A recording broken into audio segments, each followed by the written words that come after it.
Avoidance and Resource Recovery Advisory Committee.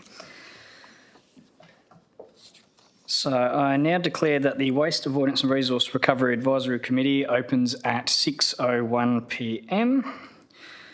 And good evening, councillors, staff, ladies and gentlemen. This meeting today is being held on Whadjuk Noongar Budja, and I would like to acknowledge and pay my respects to elders past, present and future. I thank all past and present members of the community that have supported the city to better understand and value Noongar culture within the city of Wanneroo. As presiding member of the Waste Avoidance and Resource Recovery Advisory Committee, and in accordance with Clause 9.6 of the City of Wanneroo Standing Orders Local Law 2021, I declare that all provisions of the standing orders will apply to the conduct of this meeting. Please note that the audio-visual proceedings of tonight's meeting will be live broadcast online, with the exception of matters discussed behind closed doors. The broadcast of the meeting can be accessed live and on demand through the City of Wanneroo YouTube channel. So item 1, attendances as per the record. Item 2, apologies and leave of absence. I've received an apology from Councillor Smith, and Councillor Bedworth is on a leave of absence, and everyone else is here. Item 3, confirmation of minutes, that the minutes of the Waste Avoidance and Resource Recovery Advisory Group Committee meeting held on the 4th of August 2025 be confirmed. Could I have a mover and seconder for that? Deputy Mayor Miles is moving and Councillor Berry is seconding. Is there anyone who wishes to speak against or has any corrections? If not, tonight's voting will be conducted electronically, so if you can please cast your vote.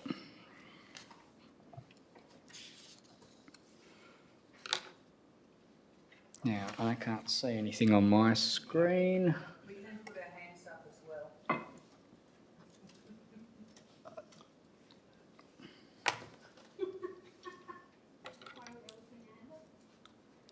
That's right, yep. All right, so it's carried unanimously. So item 4, report. So 4.1, the quarterly operations report, which starts on page 1. So the recommendation is on page 4. So is there any questions on this item before we go to a mover and seconder? Councillor Berry. Thank you.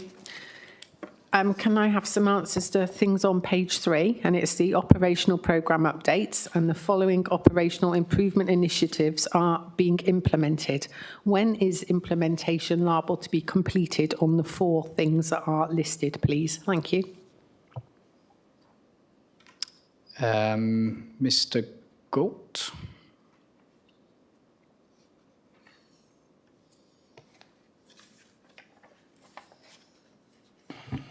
Thank you to the Chair. The Work Health Safety Risk Assessment process for the AHS services are actually currently being completed. So they're actually on the ground being filled out by our supervisors. We will consistently continue to work with DBCA in relation to the illegal dumping issues that we have through the city. That is an ongoing relationship that we are building with the DBCA and DWER. A digital works management platform, I may just seek some confirmation from our coordinator of projects and education on that one.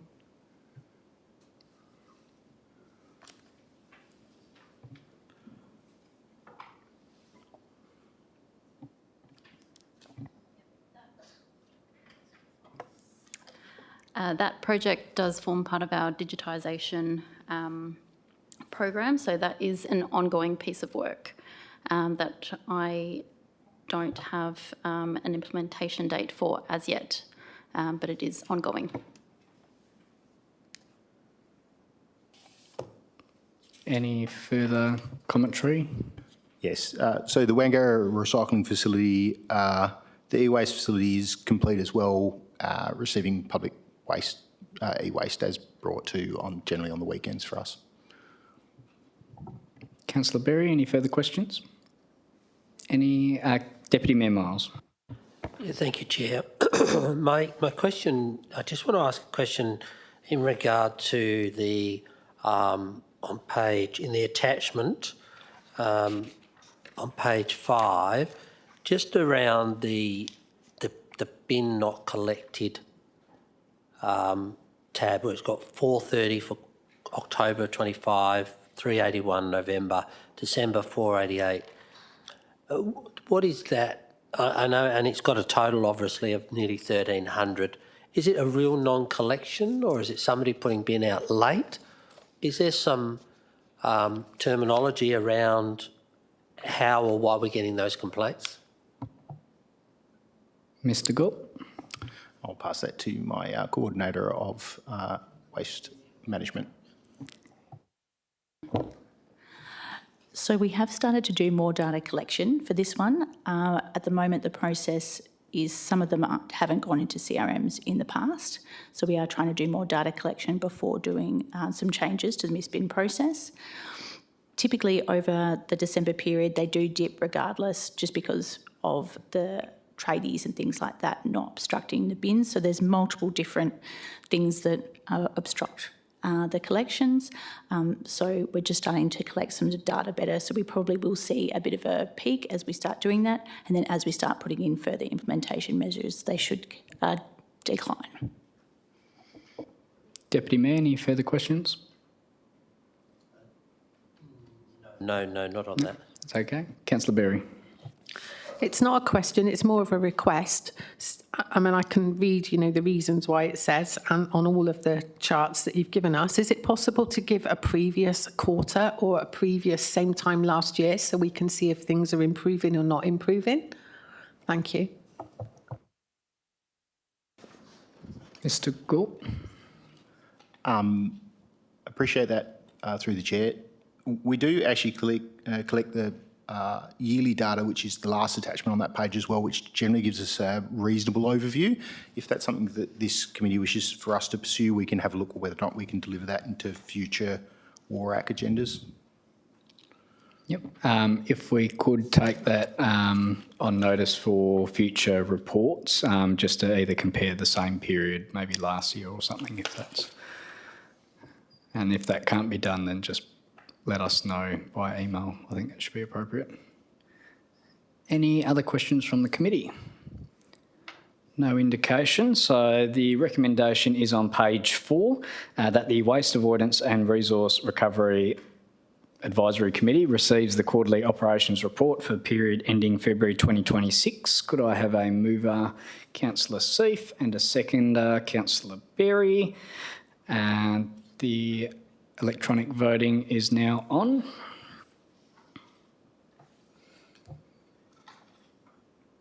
Yep, so that is carried unanimously. So we now move on to 4.2. The recommendation is on page 15. Do I have any questions from the committee on this one? Councillor Seif. Thank you, Chair. My questions are more around the attachment, the waste infrastructure plan. Starts on page 16. I'm just seeking clarification. Am I correct that this is actually a draft document? Because on page 15 in the attachments footnote it says draft, but on the actual attachment it doesn't say draft. Mr. Gould. Through the chair, this document is mainly for the feedback in relation to this committee. We're seeking your feedback in relation to this prior to us taking it up to council as an official council document, which forms part of our overall waste strategy. So we're sort of seeking your feedback if you have any. Formal would be great, informal is also acceptable. At this stage it's still a draft, it hasn't been confirmed by council to form part of our strategic documentation. Councillor Seif. Could we in future please mark a draft document with draft on the cover page? Yep, Mr. Gould. Through the chair, of course. Yep, Councillor Seif. Just a question around language. So on page 22, paragraph 1, 2, 3, 4, no, 1, 2, 3, it reads, the Neerabup Resource Recovery Precinct was identified by council as the most appropriate location for the MRF. And then on point 4.2, paragraph 3, it says the NRRP was also identified by council as the most appropriate location for the ERF. So can I just seek to amend the draft there that's to change identified by council. So it's the plan that identified those locations and council endorsed the plan. Yep, Director Singh. Yeah, no, thank you. Thanks for the feedback, Councillor Seif. I think what we will do is we'll refer to the master plan endorsed by council. So we'll change the language in a sense that the council endorsed master plan for Dundebar Resource Recovery Precinct identifies one of the facilities now is MRF, and in future it may be energy recovery. Councillor Seif. My last question on this one. Also, to that point, thank you, Director Singh. Further to that point, there was nowhere in here, unless I missed it, where it talked about the stage 1 and stage 2 of the master plan. So that needs to be incorporated in there because it was quite a community sticking point.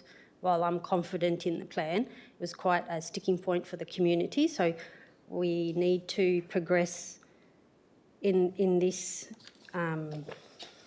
committee the same way we progress at the ordinary council meetings with the public. Mr Gorp. Look, I understand the point you make there.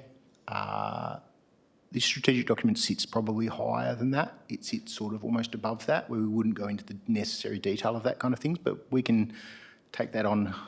We can take your comments on and see how we can make that work into this document if that's required. Any further questions? Yeah, Councillor Seif. Well, I think it was presented as a staged, so overall master plan, yes, agree, includes everything.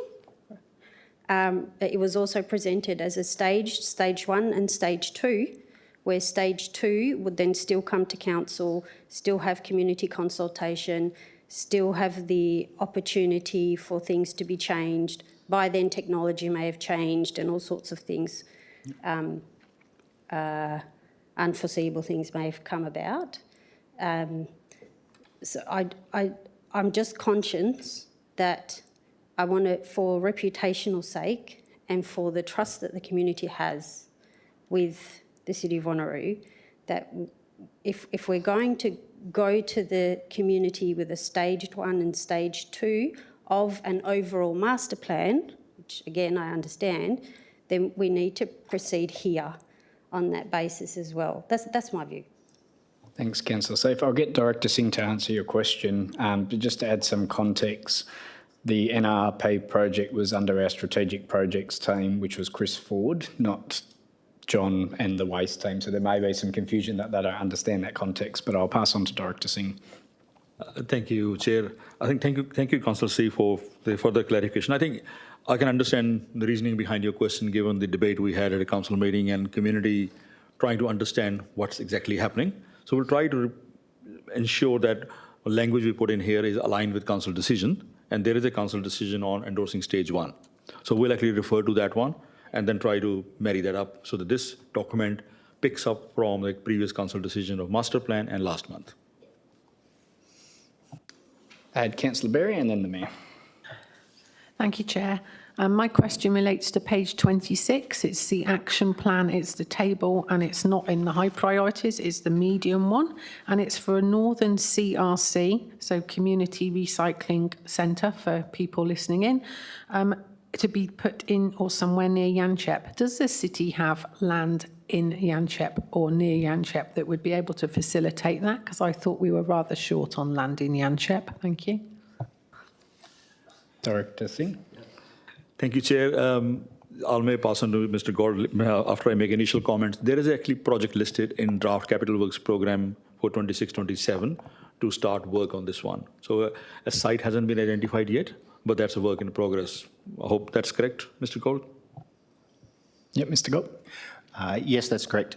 Realistically, with this kind of process, what we do is we have to look at all the land in the area related to where our residents live or where our population growth is going to be.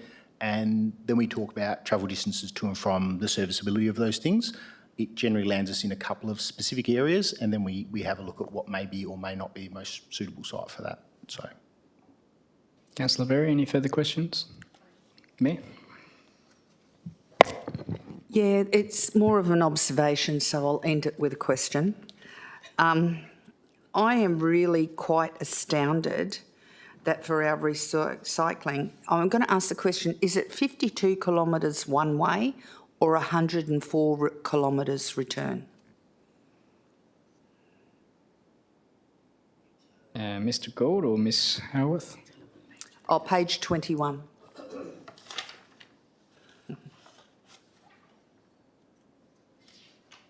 Because I think it probably is 104 return. through the chair, look, I live fairly out down that south way there, and I would suggest Canning Vale is a 52k direct trip. So it would be So it's 104 return.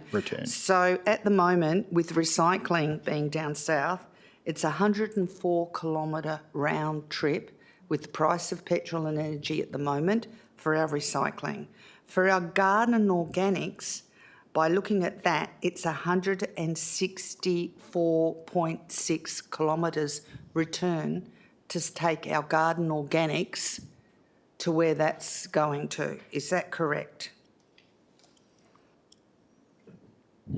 Mr Gould It's 83. or Miss Howarth? Oh, they pick it up locally from us? So we process both of these materials slightly differently. The round trip down to Canning Vale, we drive with our own vehicles, and we do a bulk transfer from Wangara to Gin in high-sided long trailers at this stage. To Gin. Okay.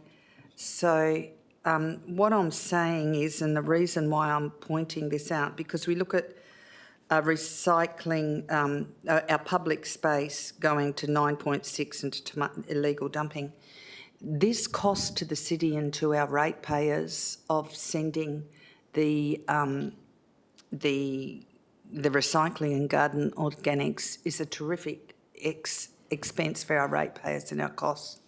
And the sooner that we can get our Neerabup facility up and running, it will be cost efficient. But not only will it be cost efficient, I'm sure Joondalup have the same issue and Stirling have a similar issue. And we might be able to use it as a marketing thing and actually make a profit out of that. Is that correct with this plan? Director Singh? Thank you, Mayor. That's a quite long-winded question.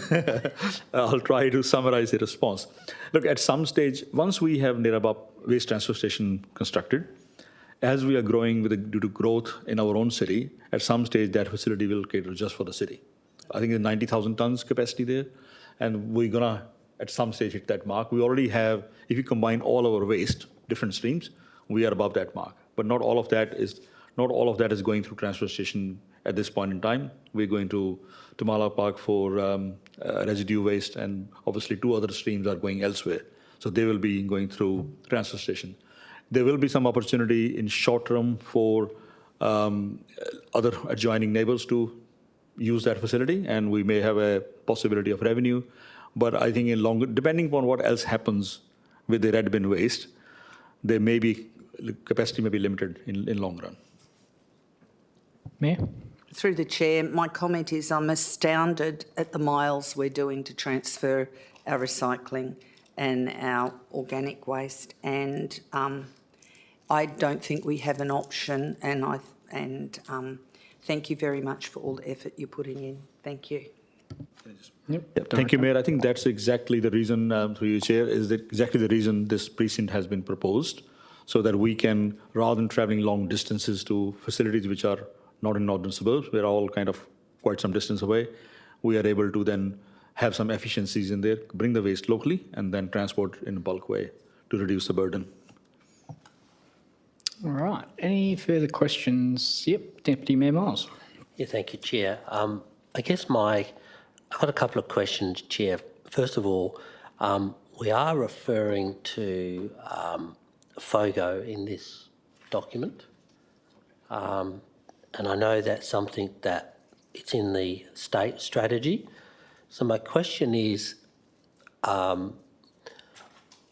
is administration looking at a timeline to maybe present something to this council to do a FOGO, or is it just in there as a place that we might look at it at some time of the future for either the manager or the director? Mr. Galt, Looks like you want me to start? Director Singh. Thank you, Chair. I think Mr. Gord may be able to correct me if I'm saying something wrong here. Our current waste plan does mention link to waste strategy, which is the previous one, which is going to be revised. And the waste strategy and our waste plan do refer to FOGO. That even though every project will have to be looked at its own merit. So council will have a plan, waste plan that we will at some stage implement FOGO, but how this is delivered and when it's delivered will be considered what's available in the market, what's available to us. So I don't think there is any intention to you get into FOGO ourselves to process FOGO waste ourselves. It will be done through specialist industry service providers. And that's the reason it's in here, that if that will be the case, there may be a need to have some kind of infrastructure here, maybe developed by the city, maybe developed by the third parties to process FOGO waste, if that's where council would go in the end. So there is, at this stage, yes, you can call it a placeholder, but at some stage, we'll have to make a decision through council. Is council going to do that or not? Deputy Mayor Miles. Yeah, thank you, Chair. And I understand administration and the team wanting to obviously possibly support the WA waste strategy because they have it in there as a strategy. My concern is I'm not sure whether the business of FOGO and the technology around it is actually keeping up with the aspiration of FOGO. So should we be putting something in the document to point out that it may be some sort of ambition at some later date? I'm just concerned that by putting it in a document that's going to ultimately be front-facing to our residents, some residents may be thinking that they're going to get a FOGO bin within the next 3 to 5 years, and I don't think that's council's. I don't think council has that appetite at this stage. Have you got any comment on that? Mr. Galt. I think you've been looking forward to this one. Thank you very much, and through the chair. I take your point in relation to FOGO being aspirational, whether my personal beliefs or views don't really come into this. The question around whether or not this administration needs to approach the council and probably this committee first around FOGO, my team and I have had a number of conversations around that because even we don't see necessarily eye to eye on FOGO. We would like to present something to you sometime within the next 6 months or so. I'm looking at Kylie, she's probably going to have to put it together. Probably with the good, the bad and the ugly of what FOGO really is in West Australia from our experience and from what we've seen in the industry so far. FOGO has been a little hot and cold, if I'm going to be completely honest, in my time in waste. Some councils are not going down that route. Some councils are going down that route. The state government is pushing as hard as they can. They're putting in infrastructure. There are some things that are good about it. There are some things that aren't so good. I think it's really important for this council, being the council that it is and the size that it is and the way that it's growing, to have all of those points covered as well as we possibly can as a team from an admin perspective, present that information to you and let you make a decision as the council. Our role is to follow council's direction realistically. Our other role is to give you the best advice we possibly can with the information we have at the time. Deputy Mayor. Yeah, thank you, Mr. Galt. Excellent piece of advice. Can I ask a further question? Probably be more, Chair, to Director Singh. Is administration looking at any other, apart from the NRRP and our Wangara facility that's now completed, is the city looking at any other possible solution for our perishable waste, which is our red bin waste, once the landfill site at Tamala Park has closed? Yep, Director Singh. Yeah, thank you, Chair. This question is kind of pointing toward a linkage to our membership of Mindarie Regional Council. There are two projects on foot through MRC, of which we've been part of the discussions for a long, long time. The first one is their tender for waste to energy, and second one is their tender for organic processing at resource recovery facility in Nirabab. Both of them, obviously, there has been a lot of discussion in the waste to energy. We had presented reports to our council through, and I think there has been discussion with the previous Waste Management Advisory Committee. That matter is still not concluded. So Mindarie Regional Council is still working through that tender process before they can give us the documentation which will allow us to make a decision, provide advice to council, and then make a decision to be party to that contract or not. Depending on what that happens, the alternative facility, if once council makes a decision, that will give us a clear direction. If we are joining in, then waste will have to go through that contract.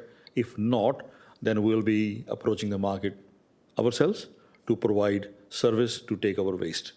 That's where it will go through one of those transfer stations, either Vangara in first place, and once Nirabab is developed through Nirabab. So that will address the red bin waste. The FOGO, I think that was being discussed a couple of minutes ago. Same scenario there. Mindarie Regional Council is going through that tender process. They made a decision, I think, at council meeting in last council meeting it was, or before, where the CEO was authorized to provide information to member councils on the state of play which they have with the preferred tender. We haven't received that information yet.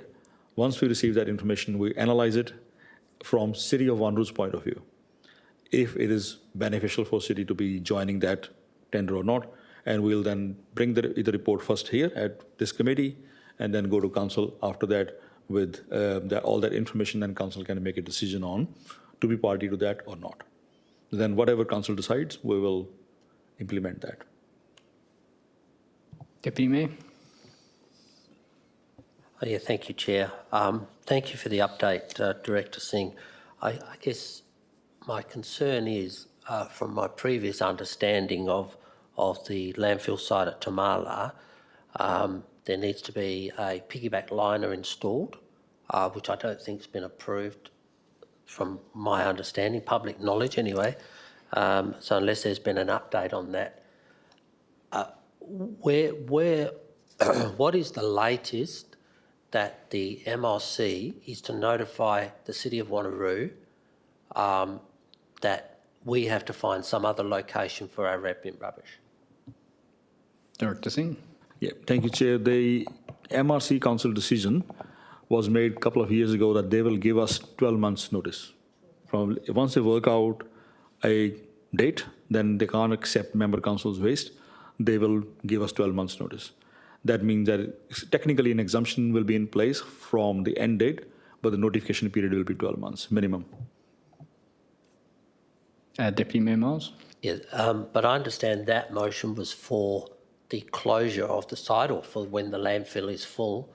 My concern is, before that happens, I understand they still have yet to receive their licence approval to put the piggyback liner in, so they can finish off their site.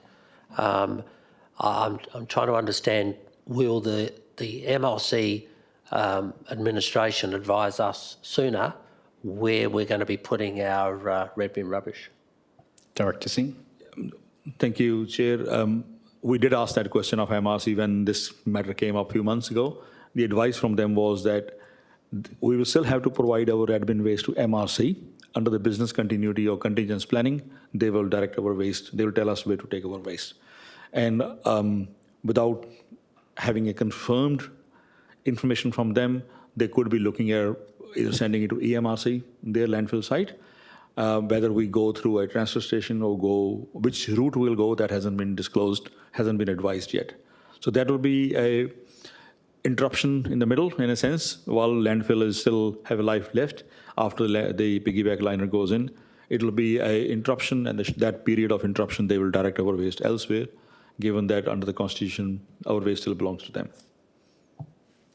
Deputy Mayor Miles, and then I'll go to the Mayor. Yeah, thank you. With that, it's always nice to know the answers, but I'm going to ask them anyway. The other question, the other part of that question, then, Director or Mr. Gaunt, if we're advised to take our red bin waste to another facility, that's, as the Mayor was just indicating, some 50 or 60 kilometres away, does that mean the MRC will be paying for the transport cost from our normal place of drop-off, which is normally at Tamala Park? Director Singh. Yeah, thank you, Chair. We did ask that question earlier of MRC as well. I think that one of the sessions, can't remember which one, there was no definitive answer. I think the comment was that it'll be each member council's responsibility. All right, Mayor. We might have had the answer to this already, but I'm going to ask this question anyway. Apparently there's some question about the piggyback liner getting approval or something with that happening in a time frame, from what I understood from Deputy Mayor's questions. If they are not, if the piggyback liner is not approved or successful, how long do we have left at Tamala Park before we have to find somewhere else to do our waste? Are we within the 12-month period? Director Singh or Mr. Goat? Thank you, Chair. I'll just start, and then I think Mr. Gold has got more operational knowledge than me, so he'll be able to expand that further. My understanding is, yes, there is a delay in MRC receiving approval. I don't think they receive approval yet. For landfill to finish that hole, which is kind of, if you look at a hand, it is like a trough, and that has to be filled to get the final shape. And the piggyback liner has to go in. Not sure why there's a hold-up. Is it just the meeting the requirements of the piggyback liner, or is whatever the reason is, DWR is holding that approval, or they haven't issued the approval yet? There will likely to be interruption in that case if there's a further too much delay. I think there still will have to be approval, some shape or form, or they have to change the profile to finish it off. There are certain uncertainties in that respect, so they can't give us, we have asked, they are not able to give us different scenarios, closing date for different scenarios. That's essentially, community is asking, that's essentially, this committee is asking, and council has asked, that when is MRC is going to stop receiving a landfill? There could be multiple scenarios. One is, there's no approval for piggyback liner. What happens then? We don't have the answer for that one in clear terms. And when is it going to be landfill full for members? They can't tell us exactly. They're indicating somewhere in 28, 29, which doesn't give us that clarity. From their point of view, they are saying if once waste to energy decision is made, they'll be able to give us a bit more clear advice, which is still pending. Mayor, just in addition, happy for Director Singh to take those questions to MRC, and we can have it tabled in the minutes of the Waste Advisory Committee, if you would like as well. Mr. Galt. Mr. Galt, want to respond to that question? Because if not, I have something else. Mr. Galt. I guess through the chair, the best estimate I have from an operational perspective with the information I've received or we've been able to get from MRC, 2 to 5 years. We're really unsure. It's that broad a time frame. There's a number of things that could occur. No piggyback liner means generally you'd reshape the final profile. If you're reshaping the final profile, that means less waste is going to go in, so you have less tonnages in the end. With the piggyback liner, it's an extension of life. With waste to energy and other councils going to waste to energy, if that becomes a thing, it adds additional life. So putting those things into account, probably worst case scenario is 2 years, best case is 5, but that's with some very, very grey information. So that's how we sort of plan our operations and the things we've promoted back to council over the past 2 years. We've said, hey, it could be 2. So when we consider the tonnage of waste we've got to remove and for our community and serve our community with dealing with, it really is hard for our council to make a decision without the information to make an informed choice. And this is a huge financial risk for our city, making an informed choice. I don't like the risk. I don't like the risk profile. and I would ask that we do everything possible to have MRC to be transparent with us, because I think from what I'm getting, there's a whole heap of smoke and mirrors, and I, as a councillor on council, would like to make an informed choice for the benefit of my community. And that's what we're called to do as an elected members, and we don't have the information. Would you be able to pursue this for me, Mr Singh and Mr Gould? Thank you. Director Singh. Thank you, Mayor. We are noting down the questions and we will draft some questions up for MRC. We'll seek those answers. But in the meantime, as soon as we receive information from MRC on the waste to energy tender project, which they are pursuing, we are required to provide a report to this council. Whether we are able to bring it to Waste Advisory Committee first, that will depend upon the timing, or we may inform you and then take straight to council for consideration. Yes, Mayor. The question about transparency and openness for us to be able to manage our council, could you please ask that question to the MRC and bring the answer to that question back to our committee so that we can address that, please? Because and make it very clear to them in that question that we as a policy committee, a waste policy committee, do not believe we can make appropriate decisions for the next 50 years with the lack of transparency. We need to be informed by them to make appropriate decisions in a timely fashion. Could you just feed it back to us? Thank you. Thank you, Mayor. That's been taken on notice and will be provided in the minutes as well as a discussion item for next meeting. Councillor Berry. Thanks, Chair. My question relates to the MRC's tender on waste to energy. Am I right in thinking that all member councils have to agree for that to go ahead? And if for any reason a member council wasn't to agree, then the Tamala Park facility would close sooner rather than later? Thank you. Director Singh. Thank you, Chair. In response to Councillor Berry's question, the first part of the question, that's correct. Under MRC Constitution, all 7 member councils will have to agree to join the tender through a participants agreement. That is a simple mechanism which we understand, and that's the legal advice says that. The second part of the question is that will that bring the landfill life to closure shortly? As circumstances stand today, yes, that's possible. If MRC chooses to do something else operationally, we don't know. So if they do something else in the middle, I don't know what they could, but if they have, as per normal operation, that's likely. Councillor Berry. So just to clarify, whatever MRC choose to do would go back to us and other member councils. So to a degree, we can forecast what we want to do as a council that impacts what MRC is able to do or not do. So therefore, if we decided not to go along with anything that MRC want to do, Tamala Park would close earlier and we'd be able to use our new facility earlier. Thank you. Is that correct? Director Singh. That's all right. Yes, thank you, Chair. Yeah, that's correct. And under the Constitution, we are obliged to provide them red bin waste while landfill is in operation. They will give us 12 months notice when landfill can't accept our waste, and that's the time exemption will kick in. And once that comes in, we will start planning. That's the reason we've pushed it for minimum 12 months notice when that exemption report was considered by council, that we need enough time for us to plan our logistics. So 12 months minimum.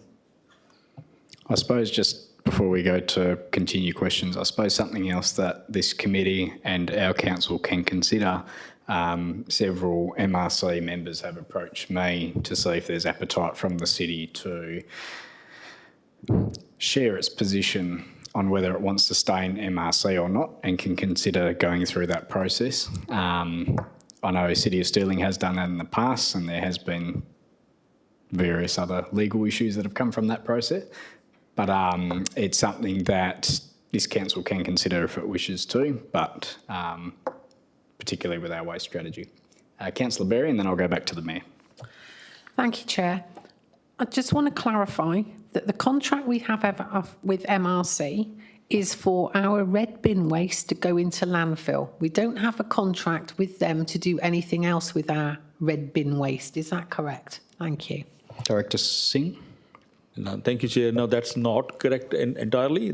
Basically, MRC, our admin waste belongs to MRC. And under the Constitution, they direct us where to take that waste. So previously, let me clarify that further. MRC owned or managed facilities. So previously, MRC had two facilities up until 22, which was RRF in Nirabap and Tamala Park landfill. So they directed at the time to City of Wanneroo and City of Joondalup to take waste to Nirabap.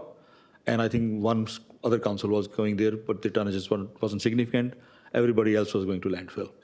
So they can direct based on if they own or manage those facilities. That is the reason for waste to energy is outside the Constitution. That's why they need 7 member councils to agree. That was an amendment to Constitution a few years ago, that if MRC wishes to do any other project or establish any other site, what is the mechanism? The mechanism was all 7 member councils will have to agree. So that's basically the reason for waste to energy to be agreed by all 7. The Mayor. I don't know if this is an appropriate strategy, but it's a question I've got to ask. Could we, as a committee, recommend that any further changes to waste transfer other than what we agreed to do under the MRC that has been previously contracted, that we as a city would not agree to, and so therefore that would, I'm talking about waste to energy because they still don't have approval for that, and if there are other streams that we could say that if they need all member councils to support, that we won't support anything else, we will only support taking our waste to landfill, and then that is a strategy to try and get our transfer station done, to get more control of our waste. Would it be an appropriate strategy? I'm just asking the question. Director Singh. Thank you, Chair. I think what you are seeking is a council strategic decision in that direction. My understanding is MRC is likely to provide us the final documentation for what they think could be a potential waste to energy contract, seeking our council's decision on that. That will be the time for this council to make a decision based on strategic direction which you outline, or otherwise, whatever council chooses to make a decision. At that time, then you can provide direction that this is our decision and we'll convey that to MRC. Councillor Seif. Oh, sorry, Mayor, did you have a supplementary? Yeah, yep. I'm really concerned that us as a city do not have control of our waste to the benefit of our community. We're happy to work as a team, but we're happy to work as a team when everyone works as a team. And losing our control of looking after our waste for our community, which is not, this is part of the Nirabut waste strategy and the master plan. And we need to make sure the future for our community is secure and not delegated to the other member councils. And I just really think that is better for our community. And would everyone agree? Because that's the question. I know it's a debate, but it's the question I've got. Director Singh wanted to add a comment. Just a quick response, thanks, Chair, is that, look, when we present the report to Council, we will address this topic like stakeholder impacts. That will be part of the report. We are MRC stakeholder, or they are our stakeholders, and if you look at it from that angle as well. So we will provide that information in our report to Council. What are the impacts, pros and cons for any decision Council may make? And then Council can then consider that and make a decision. Thank you, Mr. Singh. Councillor Seif. Thank you, Chair. Just to clarify, so I've heard from administration tonight that worst case scenario, 2 years, best case scenario, 5 years for waste to energy. But I just want to clarify for the record and those who may be interested that that is not NRR, that's not the Nirabut site. Just want to clarify that. Director Singh. Yeah, thank you, Chair. What we spoke earlier is purely Tamala Park landfill site. And I think 2 years is worst case scenario if there is no waste to energy contract through MRC. And the 5 years is up to 5 years, I would classify. It could be earlier, depending upon, like MRC makes a decision annually. It's an independent local authority. We can't tell them what to do. So they may choose at part of next year's budget to bring commercial waste in there.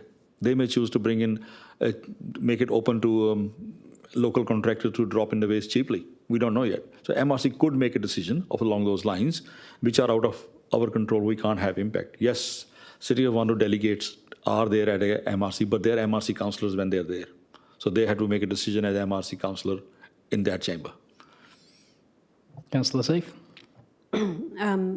Further to the Mayor's point in regards to the City of Wanneroo, MRC and what's best for the residents of Wanneroo, what I understood from you, Director Singh, was that the contract with the MRC is not specific to landfill, that it's the MRC that determines how the waste is dealt with, the red bin waste. Is that correct? Director Singh. Thank you, Chair. I'll clarify that's not entirely correct. The correct terminology in Constitution is that member council's red bin waste belongs to MRC, and MRC can direct member council to take the waste at MRC owned or managed facilities. So MRC at the moment only owns one operational facility, which is a landfill. The second facility they had, which was operational up until 4 years ago, was RRF. So at the moment they only have one operational facility, which is a landfill. Councillor Seif. And just a couple of other things on the draft report as some feedback, which is what is asked for. On page 25, we have a table at the bottom under governance model. So we have facility type, who owns the land, who funds construction and who operates the facility. So would administration please consider adding a fifth column that indicates who would then be responsible for monitoring the facility, especially if it's private company. That will be taken on notice. Yep. And one other thing, sorry, if I can remember what it is now. And on page 27, number 8, so initiate ERF planning waste supply agreements with regional partners to secure tonnages for viability. And I'm sure administration is probably already going to do this, but obviously all of those contracts, if admin would please confirm, would be subject to council endorsement of stage 2 of the master plan. Director Singh. Yeah, thank you, Chair. This was a draft prepared, I think, a few months ago. What we will do is we will, based on the feedback, we will actually go through that again. The reference to energy recovery facility will make it slightly differently. It could be read like stage 2 of Dundebar Resource Recovery Precinct to manage city's residue waste. So along those lines, not necessarily specifying energy to recovery facility as such. Any further questions from the committee? Deputy Mayor Miles. Just to wrap up the landfill question, Mr. Gaunt, or Director Singh, and I know that we're going to keep asking these questions because we are obviously having a risk here. I think we've got a big risk with what happens to 110,000 tonnes of rubbish. Has administration or will administration seek to get some legal advice as to the risk that we're perceiving with the MRC not dealing with our rubbish when and if they can't do the piggyback liner, and when they attempt to direct us at our cost to send it anywhere in the state without any compensation because of their failing to be able to deliver a piggyback liner, which they were supposed to have installed 2 years ago.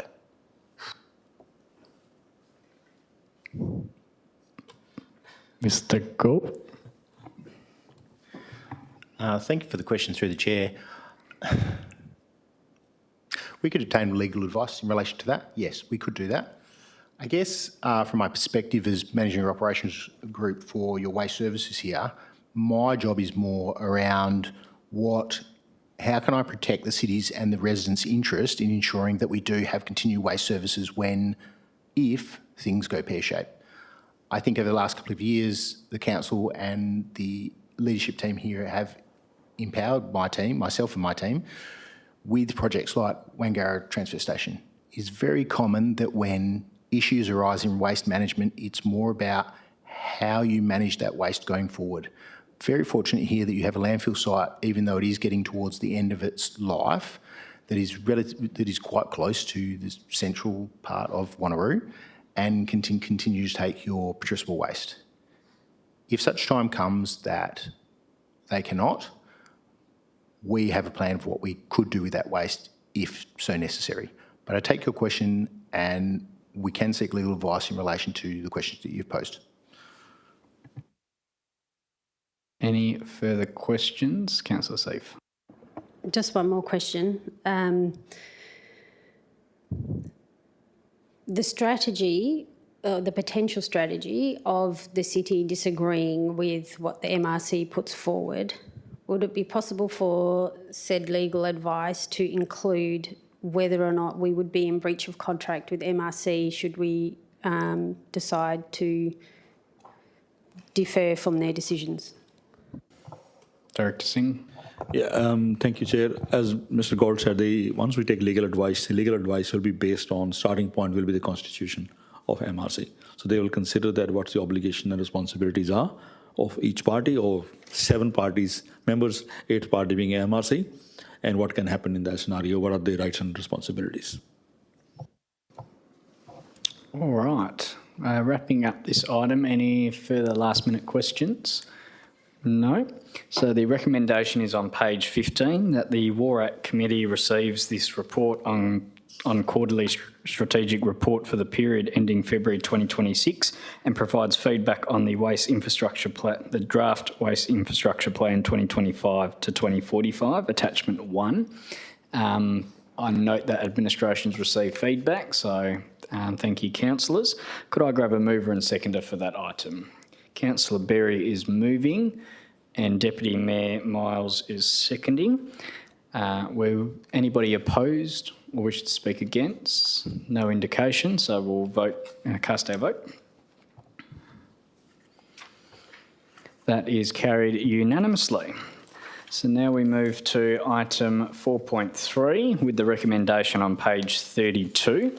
Is there any questions on the quarterly projects and education report, councillors? Councillor Berry. Thanks, Chair. My question relates to page 31. It's about the community events and workshops we've completed to educate the community. I'd just like to know, because it doesn't tell me here, were they well supported? Thank you.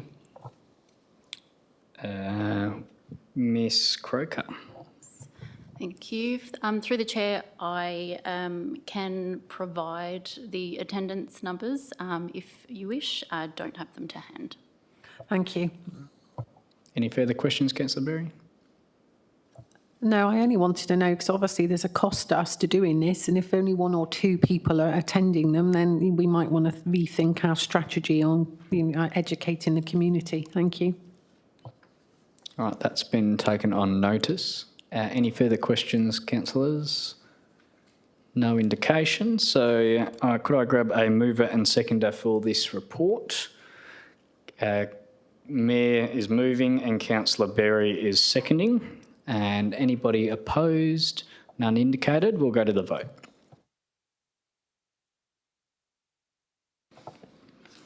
That is carried unanimously, councillors. Item 5.4, which the recommendation is on page 37, noting that this report has been brought back to the committee from council through a deferral motion. So, councillors, any questions on this item? Can I ask? Yeah, Director Singh. Thank you, Chair. Maybe we can ask Mr. Gold or Ms. Crocker to just give an overview of the discussion at council meeting and what we captured in this report. Yeah, Mr. Gold. Through the chair, I guess the discussions that occurred to my recollection at the council meeting were around, there were some references, which is fairly standard in the industry, to talk about behavioural modification related to moving towards better waste sustainability. In this instance, the terminology that was used was maybe FOGO heavy, which the council still would like some further information on. We've modified the report just to ensure that we're really, really clear that this is about the sustainable rebate program proposal only. It's not about FOGO, it isn't about anything else. My recollection, although hopefully it's still reasonably accurate, was around the total cost per annum, which in the report we crystallised that probably a bit further. We're suggesting it's a $45,000 per annum investment for the city related to behaviours that we can put out with our residents around using better items in relation to conserving our resources.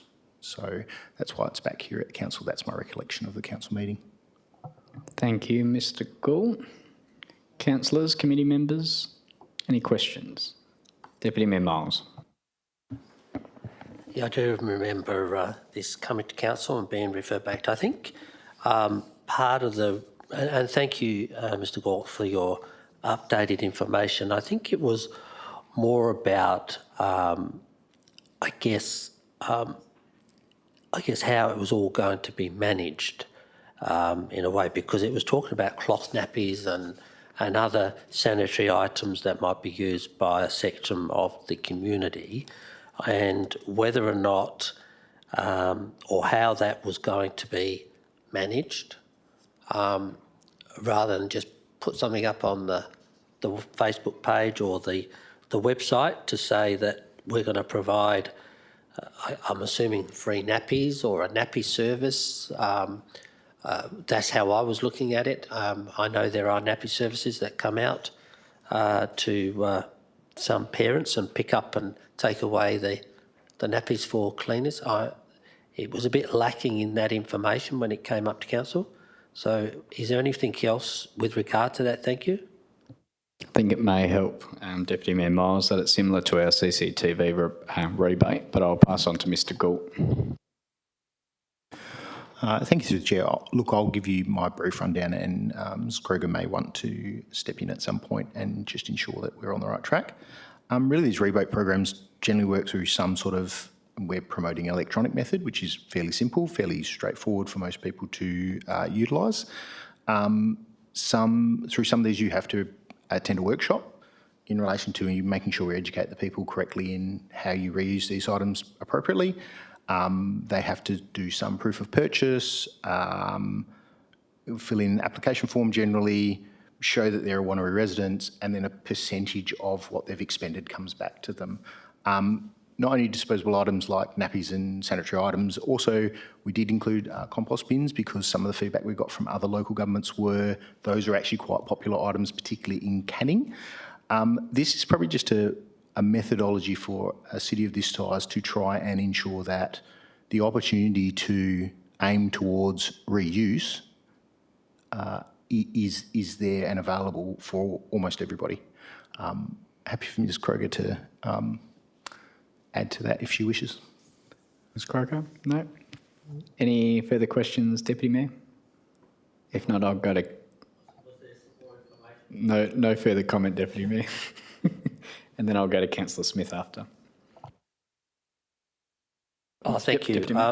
So just on I noticed on this one, the recommendation is for this committee to endorse this as part of the budget for 26-27, rather than it coming back to council. Is that right? Mr. Gould? Through the Chair. Look, so realistically, the reason that it says endorses inclusion sustainable rebate program as 26-27 budget is because the budget is presented to council.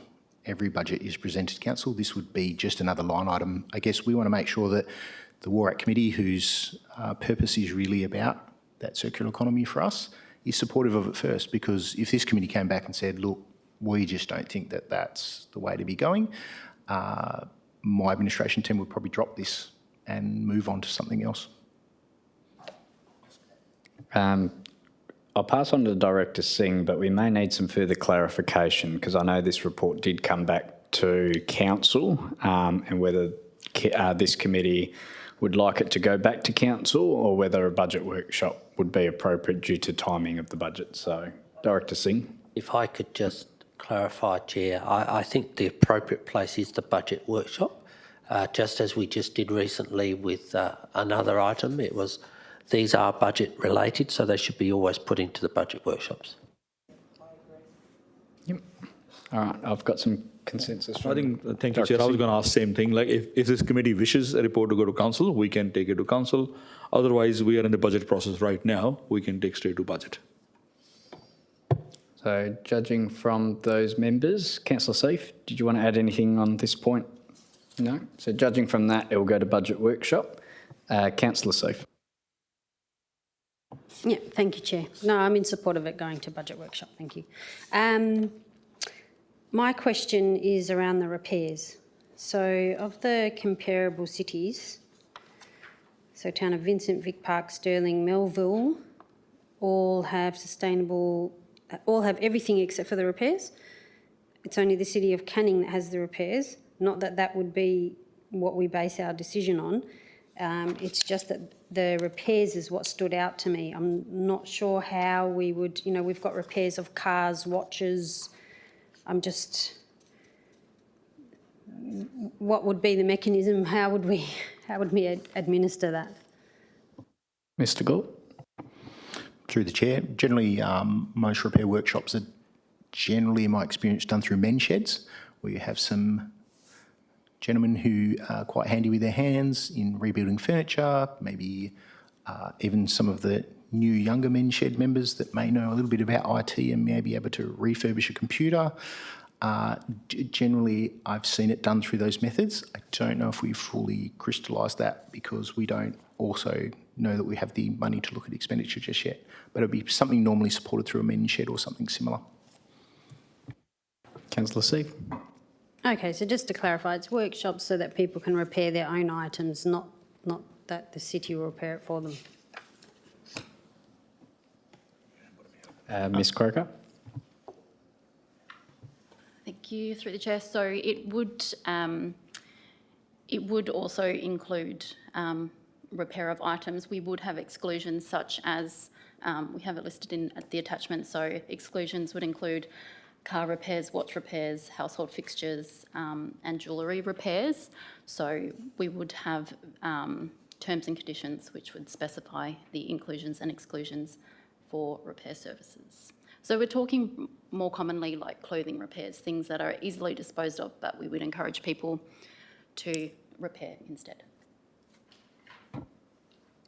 Councillor Seif, any further questions? Nope, that's fine. Thank you. No problems. Thank you. Mayor. Repair service, I mean, that's a fantastic idea. I mean, no one ever bought a new kettle. They just changed the element in it for 20 or 30 or 40 years. And people, particularly if they buy their RM Williams, only replace the soles on them and things like that. They never get rid of their RM Williams. Sorry? For the soles on the RM Williams. But things have changed a little bit now, I think, with kettles, with toasters and things like that. And even the cost to repair them is often more expensive than it is to buy a new one. I think probably it might be wise.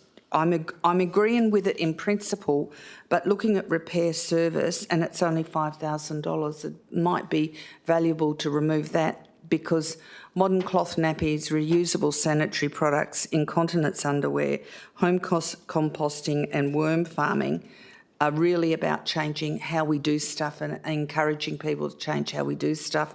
But to try and get people to find someone to repair something, change an element or do something like that, the modern things are not actually made to make that easier as well.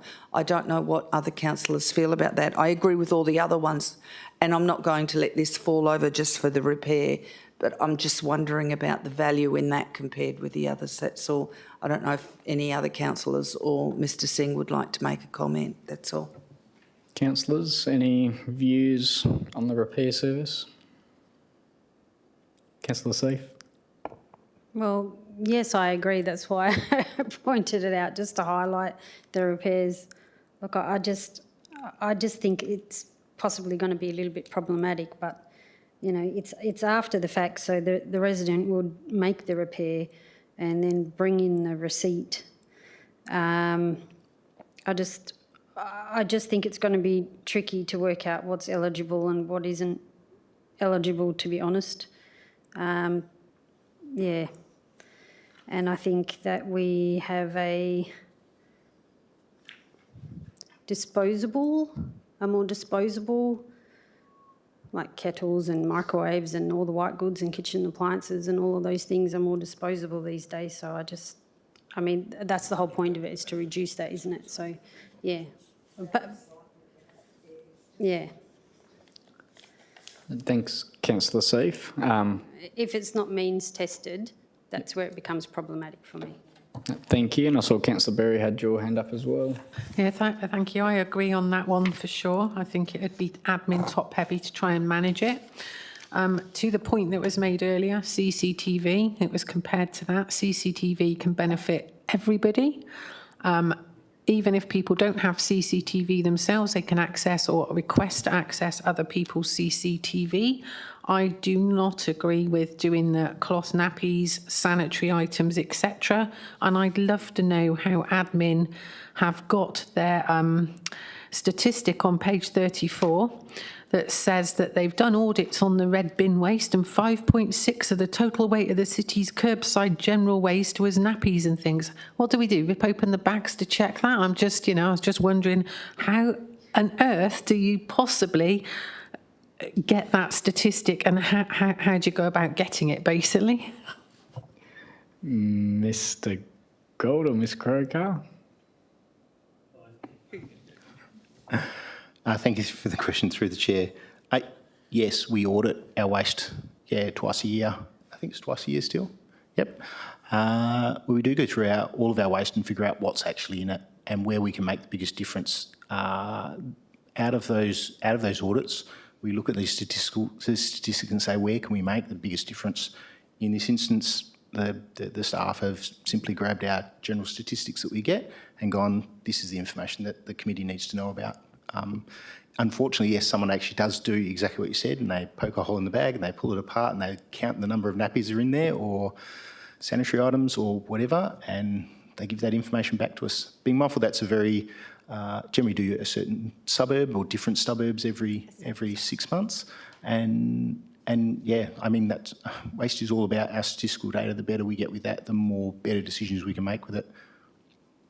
I don't know where this is going, but Mayor.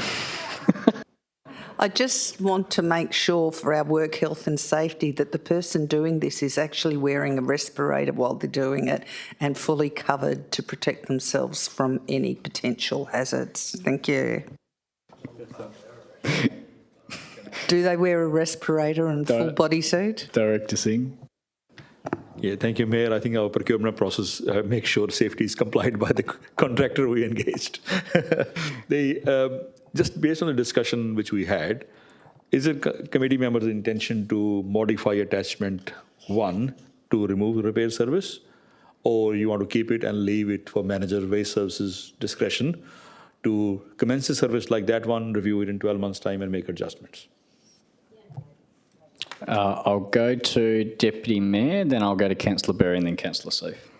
Thank you. I was just going to ask, Chair, with on page 38 to going forward, it's obviously itemised in each area. I agree. I totally agree with worm farms, so I support that.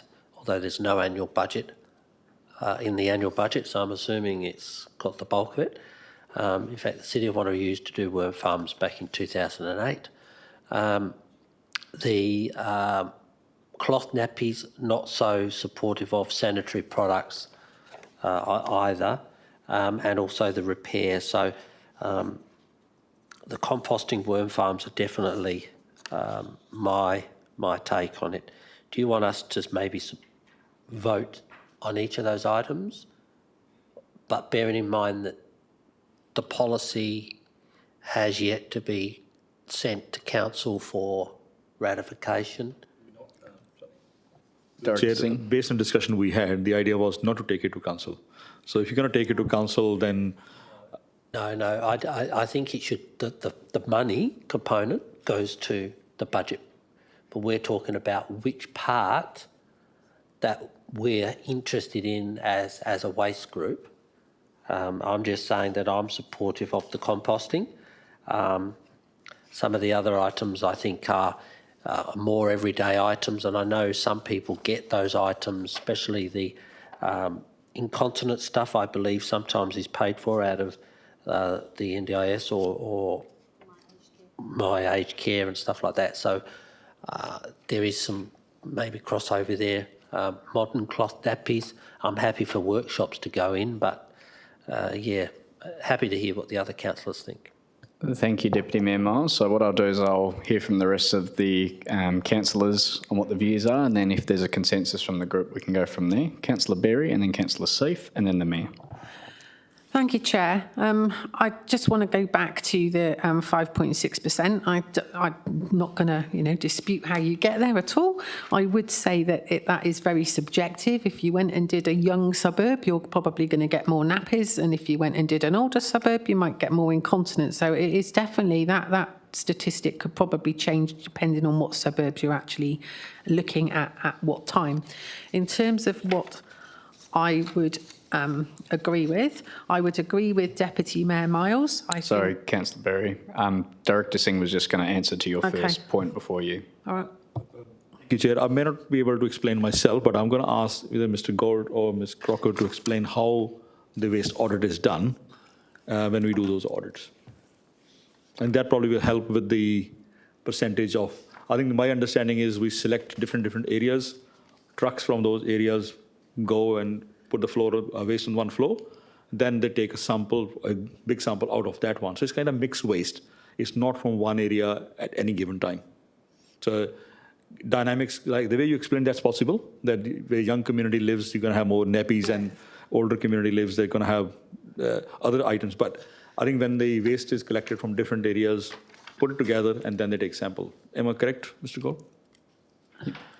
Could we also maybe upload a copy onto the hub, because I do know that that is available, as I think it was a past report in one of the committee meetings, which before Councillor Berry and Councillor Seif joined, we usually get that report every 2 years, I think it is, that we do it through South SMRC, or Resource Recovery, sorry. We use them as a contractor. Yeah. All right, so that's been taken on notice. Councillor Berry, you can continue. Thank you. So in terms of what I would, be prepared to spend money on, modern cloth nappies, no. Reusable sanitary products, no. Reusable incontinence underwear, no, for pretty much the same reason as Deputy Mayor Miles has said. Some of these products are already covered for people using aged care or NDIS funding. Repair service, I just see that as being fraught with problems of how we're going to control who puts in what receipt and how that would be administered. But the home composting and worm farming, yes, and the reason for that is I believe that is open to every member of the city to be able to apply for that, and therefore I see that as being equitable and of value. Thank you. Thank you, Councillor Berry. Councillor Seif.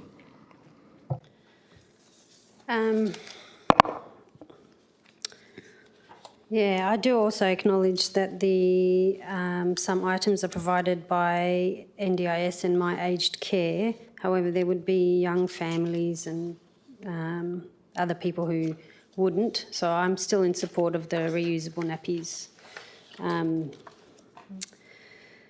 I do support the repair service workshops, definitely the workshops. Look, I honestly, I think that this whole item probably needs to come to forum, is what I think. I think the other councillors are going to want input on this as well. Thank you, Councillor Seif. Mayor, did you have any views? Yeah, this is an initial rebate program proposal that will come back to us for review in 12 months' time to have a look at to see the success of it. we're trying to change people's habits from disposable nappies to cloth nappies. And when we had people who responded to the program, to the City of Wanneroo's Waste Education team, of the respondents, 90% were interested in the modern cloth nappy rebate. Now, I know they already had an agenda because they were there, they were interested in it anyway, but it's only $10,000 of the annual budget. And we need to change people's mindsets as we grow with this. Reusable sanitary products, you know, this is really, really vital to be able to do that and offer that, because that wasn't available in my generation, but 50% of the population have used or will use sanitary products, and to be educated and to learn how to use reusable ones as part of this program, it's only 5,000 for the number of menstruating women we have in the City of Wanneroo. For the reusable incontinence wear, whilst there are some people who can get it under NDIS or an aged care, there are those who suffer that don't have the access to that, who have babies and issues happening after having babies, recons needed to be done. And there are gentlemen who have prostatectomies and things like that, and they leak. And they might not be under aged care or under NDIS, but they leak and they need this facility. And this option, it's only a small amount, they might end up going and spending a whole heap more buying the reusable ones, but at least it can help them trial it and see if it works for themselves. The repair service I do question, but because it's only $5,000 and we're going to get a report in 12 months' time, I think we should just see what the outcome is. And I support the worm farming. But I actually think for $45,000 of our whole budget, this is about changing mindset, attitude, and seeing if something else works. That has worked in other councils, and we have got response from areas of our communities that they support this. So I would support it as it is, with it coming back in 12 months' time and it going on budget. Thank you. Thank you, Mayor. I'll also relay my views. I'm also of the same mindset as the Mayor. I'm happy with the 5 items.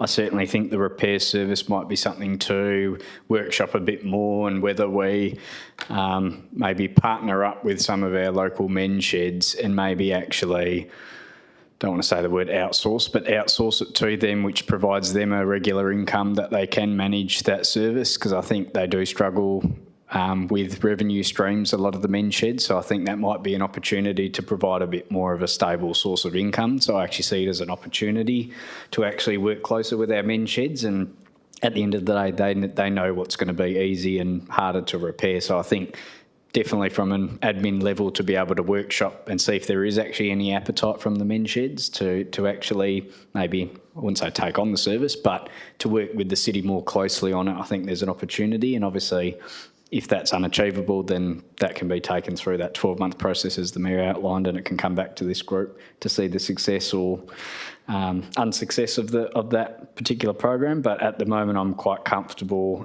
as the staff have recommended, to trial these for 12 months. Any further questions from the group? Director Singh would like to clarify. Yeah, thank you, Chair. Given the discussion we had, and just to clarify that committee's intention, committee supports the budget, the amount which we put in, but you still like the report to go to council to endorse a program. Am I hearing that correct? Councillor Seave? I was suggesting it go to forum, but I'm happy for it as is, to be endorsed as is here. Councillor Berry? I've just got a question. On page 36, it says the total cost of the programme is estimated to be $40,000 per annum, including service subscription and workshop costs. But then when we look at the table and you add all the little bits up, on page 40, it says annual allocated budget 35,000. Is it 45 or is it 35? And I'd just like it on the record that that's more than any other council is spending on this sort of thing and we're about to go to budget. And no, I still don't agree with doing all of it. Thank you. So from my understanding, the 45,000 is the service subscription and the workshop costs. But Mr. Galt might want to clarify. Thank you for the question. Look, I think this was a little unclear, and hopefully I can clear this up for you now, because this was actually one of the sticking points in the council meeting that this went to as well. $35,000, the total cost, $45,000. The cost for the actual works, the annual budget for the rebate is $35,000. The additional $10,000 is for the operating of some of the workshops and for the platform that we'd use to electronically refund these people. Instead of employing another person to be at a desk to wait for these rebates to come in, there's an electronic system that's been investigated that we would simply put as part of the subscription model that inherently costs as well, that will automate most of that, pretty much all of that for us. Mr. Galt. Sorry, I feel I haven't answered the question. The total cost of this program is estimated at $45,000. I could suggest that we also bring in the CCTV under the same program, because I know at the moment we're processing that manually. So I think if Rebately would be happy to do CCTV, that would be nice as well. You can have some savings there. Any further questions from councillors? None indicated. So what we'll do is we'll progress with the recommendation as is, because I haven't received an amendment from anyone. So the recommendation is on page 37. It will go to the budget workshop for the rest of the group as a separate item, so the rest of the group will be able to comment as well. So that the WARAC committee supports the proposed sustainable rebate program as outlined in attachment 1 and endorses the inclusion of this sustainable rate program as part of the 26-27 budget. Could I have a mover and seconder for that item? The Mayor is moving and Councillor Seif is seconding.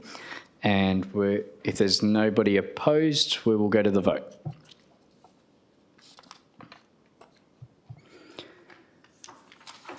So that is carried 4-1. So the councillors in support is Councillor Wright, Councillor Seif, Councillor Miles and the Mayor, and the councillor against was Councillor Berry. So going to item 4.5, the recommendation starts on page 46 in relation to the bookable bulk verge collection service. Did the team would like to present on that at all, or add any comments before we go to questions from councillors, just in terms of how the review went? No indication. No, we'll go straight to questions then. Councillor Berry and then Councillor Seif. Thank you. Can administration confirm that anybody who didn't use the bookable system wasn't able to give feedback under the survey, and therefore the survey is skewed to only those who used it, and only 1,498 users out of the whole city of Wanneroo got to actually have a say in that report? Thank you. Mr. Galt. Thank you to the Chair. The survey was a targeted survey related to the service itself. Realistically, it's very difficult to ask someone about a service if they haven't necessarily utilised that service. We did also ensure that we put out a Your Say page with some similar questions, which I think we've provided the report for that to this committee. We're not trying any smoke and mirrors here. You want all the information, we'll give you all the information that you need. In relation to that, again though, I wouldn't consider this anything other than the information provided is provided by the people who have actually used this service in this report. Happy to have the Your Say information there as well for council's information. This is what the people who've used the service has said to us generally about the service. Councillor Berry. Thank you. So just to follow up, and I'm not going to disagree, I've used the service. It was easy, it was good to use, I am okay with it. However, a lot in the community are not okay with it. They'd rather have their once a year bulk collection. So I guess my question, I've got two. One of my questions is, have we done a survey? Do you want a bookable verge collection or bulk? And I believe the answer to that would be no. If admin want to answer that, and then I've got one more. Thank you. Mr. Gould. Thank you through the Chair. Yes, the answer is no, we haven't asked that question. Thank you. And then my last question relates to the detail in the report that goes to that we are recycling more. When the bulk collection turns up, no matter how much, which way that we do it, the truck rocks up, collects everything. How is it recycled when it's all then crushed down? And how are things then diverted from going into landfill? So if you pick up a bookcase and it goes back in the truck, it's then crushed. That bookcase then can't go to like a Tamala Park reusable shop or something. So how are we actually saying that we're diverting more? Because I've watched the truck and it seems to just smash everything to pieces. Thank you. Mr. Gore. Thank you for the question. I guess in that instance, the bookcase is generally wood. Wood is a recyclable material that can go to any number of areas where that wood may be turned into wood chip for fuelable fires. It could be used for any number. It really, the only thing that you can't really use wood for is if it has arsenic in it, which a lot of Western power poles do. General wood is a recyclable material and it can be recycled. It can be turned into pulp, it can be turned into paper, it can be turned into any number of things. So I take your point in relation to how they throw the things in the back and get smashed up, but it's then dropped on a floor and then it's pulled out if it's of value. I guess for another instance, you may have a number of metallic items. When it's crushed up, it's still metal and it's a tonnage weight that we get remunerated for depending on what it might be. Not many people are throwing away gold at the moment though, so. Thanks for that. I think that's good for the community to know that it does actually then get put on the floor and sorted through, because a lot of community are under the impression that, you know, like I was, it gets smashed up in a truck and then just goes to landfill. So thank you for that. Thank you, Councillor Berry. I had Councillor Sleeth and then the Mayor. Yep, thank you. I just want to confirm with administration, so page 42, third last item, booking patterns and resident experience over the year. So it says in there, however, mid-year adjustments to increase capacity, including supplementary in-house collections, help to reduce lead items. So are they permanent now, the supplementary in-house collections? Mr. Gore. Thank you for the question. I guess in any new service, particularly the first 12 months can always be the most tricky.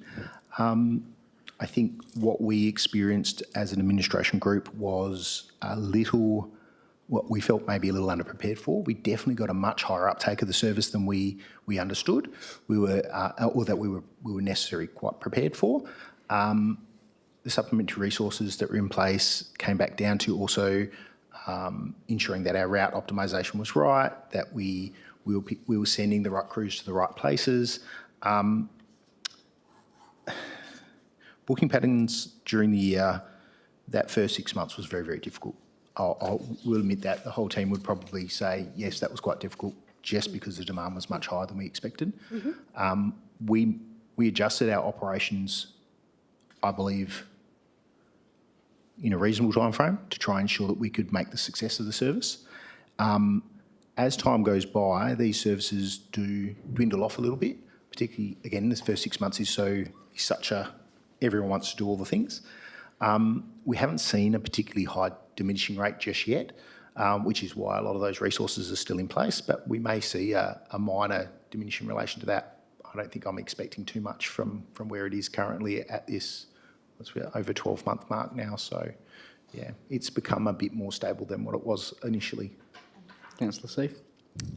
Yeah, that's absolutely fine. I've got no issue with the in-house collection services being added to make sure that everybody's waste is collected. I just wanted, it was more reassurance. I wanted to know that it was still in place, because I think it's going to be needed going forward. So I just want to make sure that we don't then drop it off and then end up in a situation where people are waiting 2 months. Mr. Gore. Again, thank you for the question. We have some set service levels now that the service has been a little bit more embedded than it was originally when it started. We want to maintain those service levels. So we do review how much resources we have, but the service levels are more or less set around how long does it take before you can get an item serviced. And we do our absolute best to maintain that through adequate resourcing. Councillor Smith. Councillor Sleeth, sorry. Yeah. Can we be notified if there's any change to that? Mr Gould? Thank you through the chair. I guess the goal of this report is not only the survey that we had completed. There are a couple of items here that we're actually asking this committee to look at supporting for us, and one of those I know is a development of a public dashboard and visibility and transparency over the services itself. My expectation is we'll probably be able to show those service levels and what they're actually at once we have that developed. I think it's really important for the public to actually know how long they may wait or what services are under strain, as much as it is for us to ensure that our resources are maintained.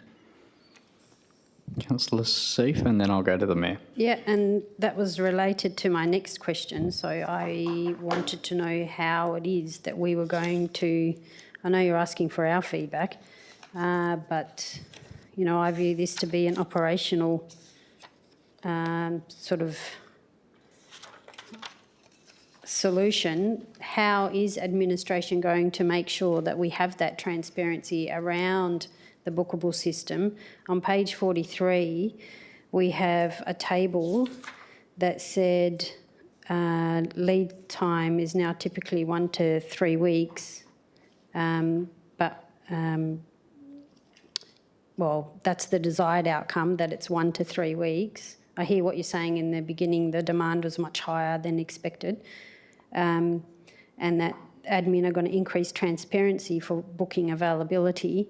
So how is administration going to do that? Mr Gould? I might pass that to Ms Croker, as she is much closer to that project and the operational nature of that. Ms Croker?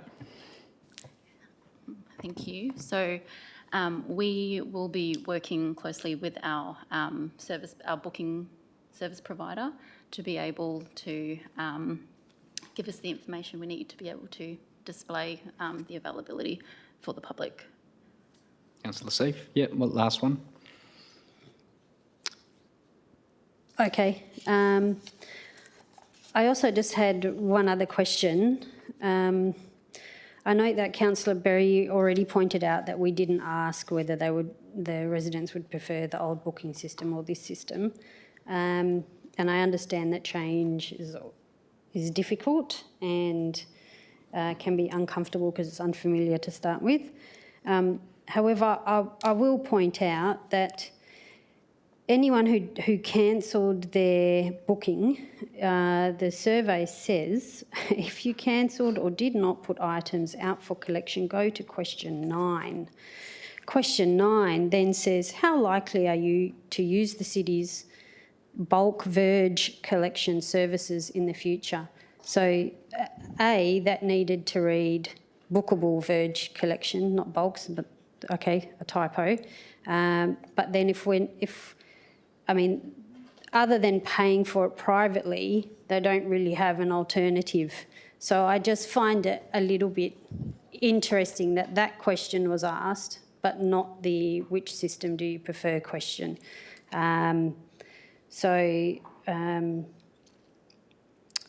Where's my question? My question is, was that a was that deliberate, or is that a typo, calling it city's bulk verge collection services in the future? Mr Gould? I guess in my mind, thank you for the question. I guess in my mind, this survey is all about the usage of the system, usage of the process, right? So even if I go and book online and then I go, I didn't mean to make that booking, I've cancelled that booking and never to be booked again, it's still an experience. Like, was it quick? Was it easy? Did you have to jump through 37 pages to try and get to cancelling the booking? Did you have to actually ring someone? It's still an experience from my perspective. I can't necessarily go into detail related to how the independent person has gone through the way with forming these questions. We've had some minor input, but in order to keep this as independent as possible, which I think the council actually asked us to ensure that it was independent, we sort of let them know what our project was, we let them know what happened, we'd let them know what happened over the first 12 months, and we asked them to really look at how to form those questions effectively so it could give back this group and council some reasonable information. You're itching for a supplementary, aren't you? I'm just going to clarify. Question not, this survey is about the new bookable system. question 9 is asking people how likely they're to use the bulk verge collection. That's the old system that we cancelled. So question 9 is asking residents, how likely are you to use the old system that we've cancelled? Is that clearer now?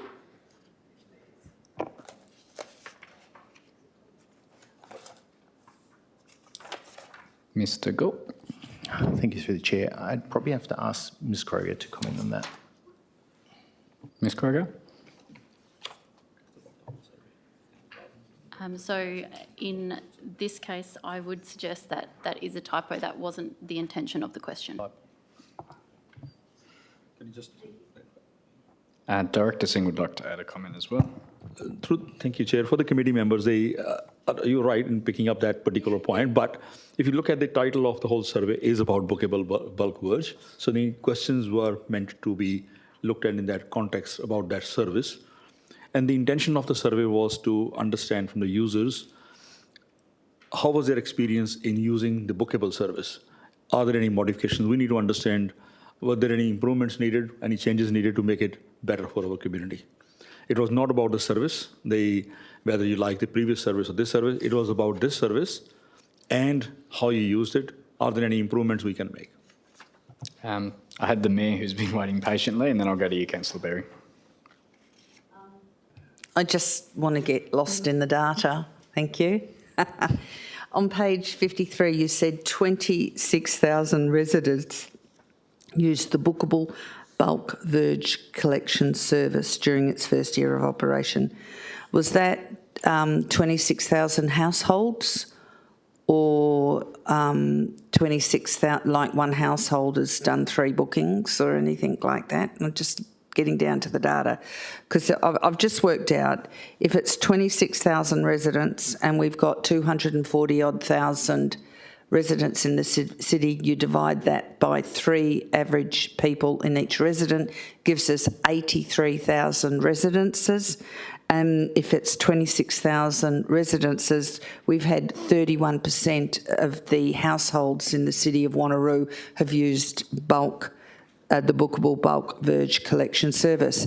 But I'm trying to work it out, and there's lots of faults in that, in working it out, because it'd be nice to know the percentage of residents or households that have actually taken advantage of it. And I've estimated the number of households as 83,000, dividing the population by the average number of 3 per household. It just would be nice to know, to have that percentage, that's all. Looking at Ms.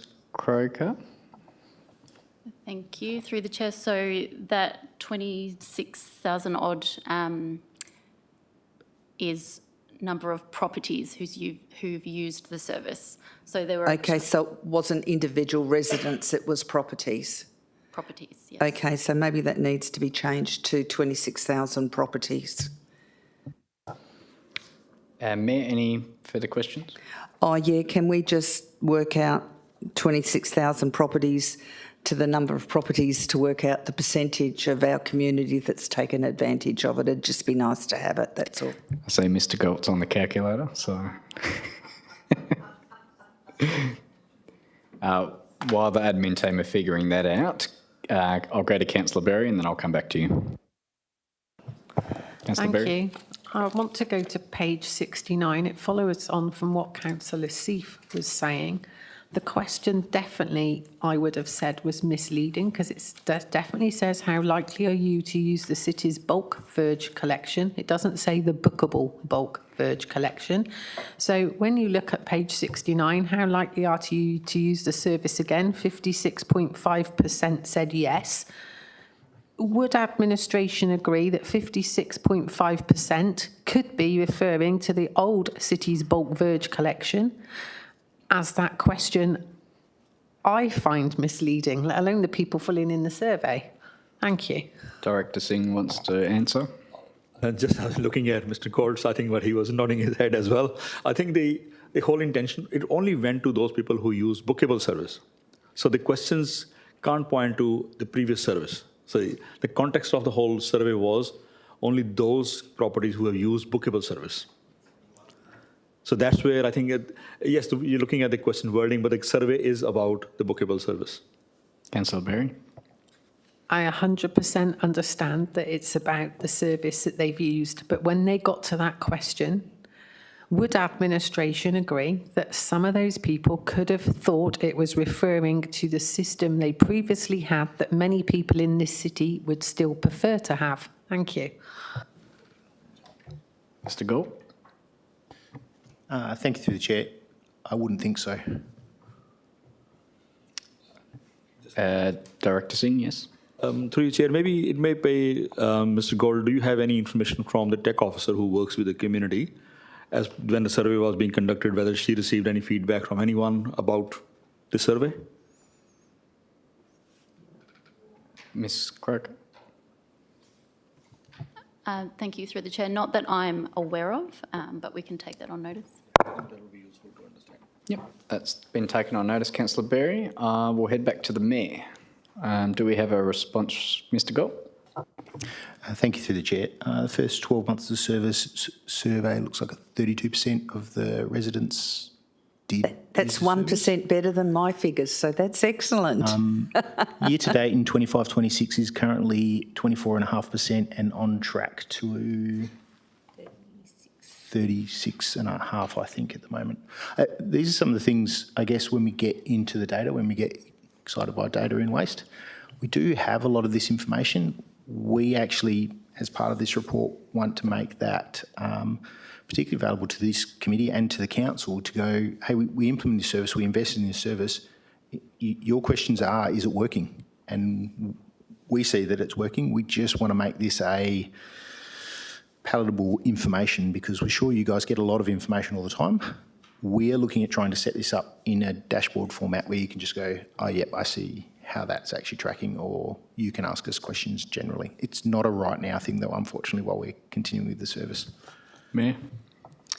I think it's quite good that we're already at 1 in 3 households are using the service.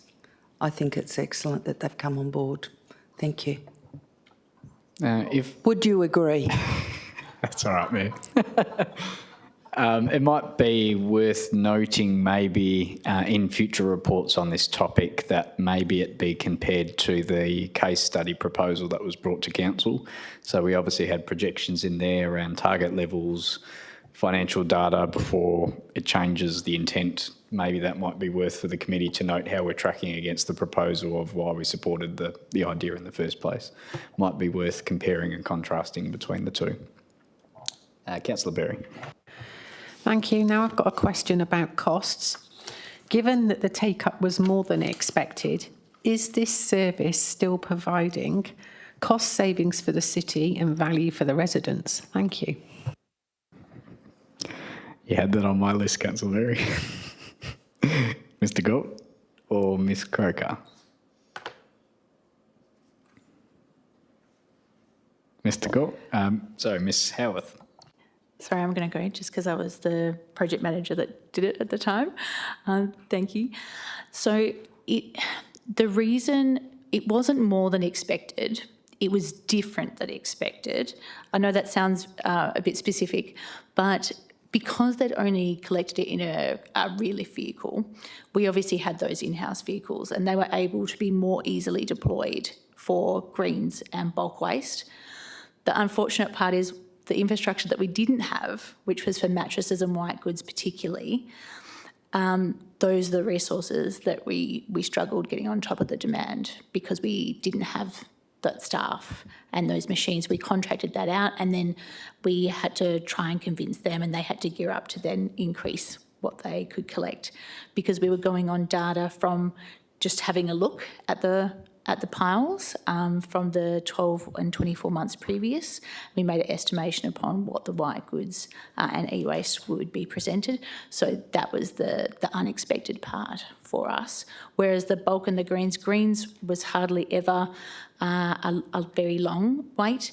In some specific areas there were where there's the bigger and larger properties. But yeah, it wasn't unexpected in that way. In terms of the project management plan that we did at the very beginning of the project, we expected somewhere between a 30 and 40% participation rate.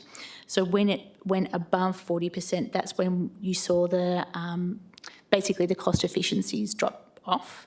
So typically it is sitting where we would have expected. It was just putting the resources in the right area was the challenge, obviously, in the last 12 to 24 months. But I think we've really come through that now. And yeah, it's just a bit of, that transition phase. Any further questions? Director Singh wishes to make a comment, and then Deputy Mayor Miles. Council members have previously asked for annual financial review of this bookable service and a comparison to what the previous service was. So we did one at the end of last 12 months. I think we presented that to either forum or to this committee back in October, November. So we are committed to do that, another one at the end of this financial year. That'll give us like a 2 financial years comparison based with the previous service. But a full review of the service is scheduled in 3 years, like 3 years from the start. Yeah. Sorry, So from the response from Mr. Galt, I think through email to the committee members was next year, as it was based on 2024, and it was a 3-year review. But Mr. Galt, are you able to clarify?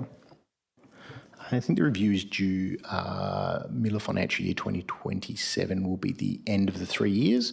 I would expect before the end of the year you would see our comparison review that the council has requested. So, yep. 3 financial years after 3. Yep. So the final review, if you want to call it that, with 3 years worth of data will be June next year. Councillor C. Deputy Mayor Miles, and then Councillor C. Thank you, Chair. I did use, or I am in the process of using, I did it covertly, so Council didn't know it was me. And the pickup was very good and polite, plus the SMS, so I am pleased with it. The only component, I think, Mr. Galt, that people possibly would like, and maybe we should have done at the same time, but obviously haven't done, and that is for localised drop-offs. So if somebody's got something they want to get rid of that weekend, we said in the initial stages that we would do that as well, and for some reason we probably haven't done that. But other than that, it was always about, for me, the complaints that I had was always about mattresses lying around, but administration's pretty much chased that up and changed it quite a bit, which I'm very happy with. And the survey results, obviously, in some areas are mixed, but I think overall, I think it's a matter of education. And while some people may wish to go back to the past, I think the majority of the areas would like to stay as it is. The older suburbs like Wanneroo and probably further down south, and maybe even in Quinns, where you've got overgrown gardens, the bulk greens is obviously good, but we haven't stopped that. So I think we did. The only issue I was asked about that in Carramar was somebody put their stuff out, and then the neighbours decided to put all theirs on top of it as well. But however, our team picked it all up. So it wasn't like, sorry, you've gone over your 2 cubic metres.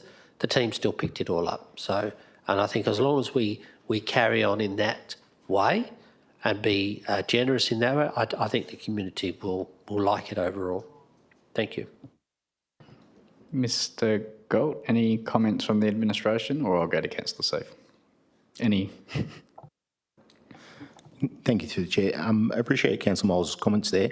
We have a very deliberate process in relation to when people aren't necessarily quite getting it right. Again, a very new service. It's our obligation to ensure that we educate our residents on how this should be. I appreciate the fact that, and we do catch quite a few people adding to piles. I do see a number of letters come across my desk over the past 12 months that said, hey, this is not the right thing to do. Could you please, we're aware of it, and could you please do the right thing? We have a very good Waste Technical Officer who is very proud of her role that she does for us and is always there to help the people out there so we can get this service as right as possible for them, because those are the people we're serving here. So I appreciate your feedback. Thank you, Mr. Galt. Councillor Seif. look, I just want to acknowledge the hard work that admin have done in getting this system up and running. Any new system is going to have teething problems. I do think that the wait times initially were really problematic, but I'm glad that we've got the internal services to deal with that. I'm just on page 60, reason for cancelling or not putting items out. The bulk of them were, I decided to dispose of items another way. That doesn't tell me why they cancelled. That's the same as saying I cancelled.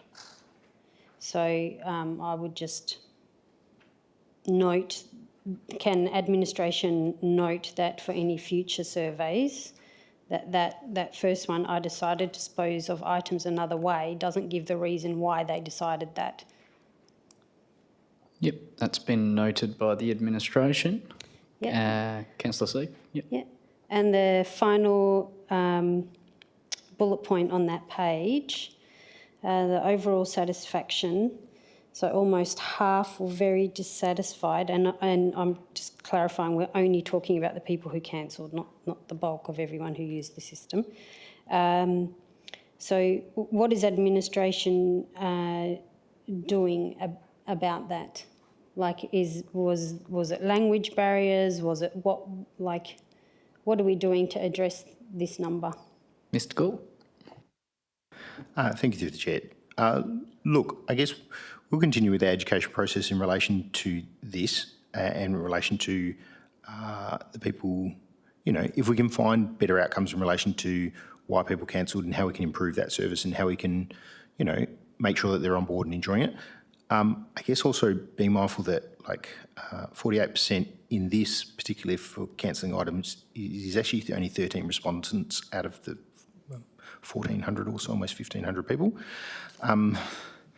This really comes back down to the resources that we have and putting the energy of those resources into the best outcomes for us. I'm not saying that those people don't matter or that their dissatisfaction with the service doesn't matter. That's the opposite of what I'm saying.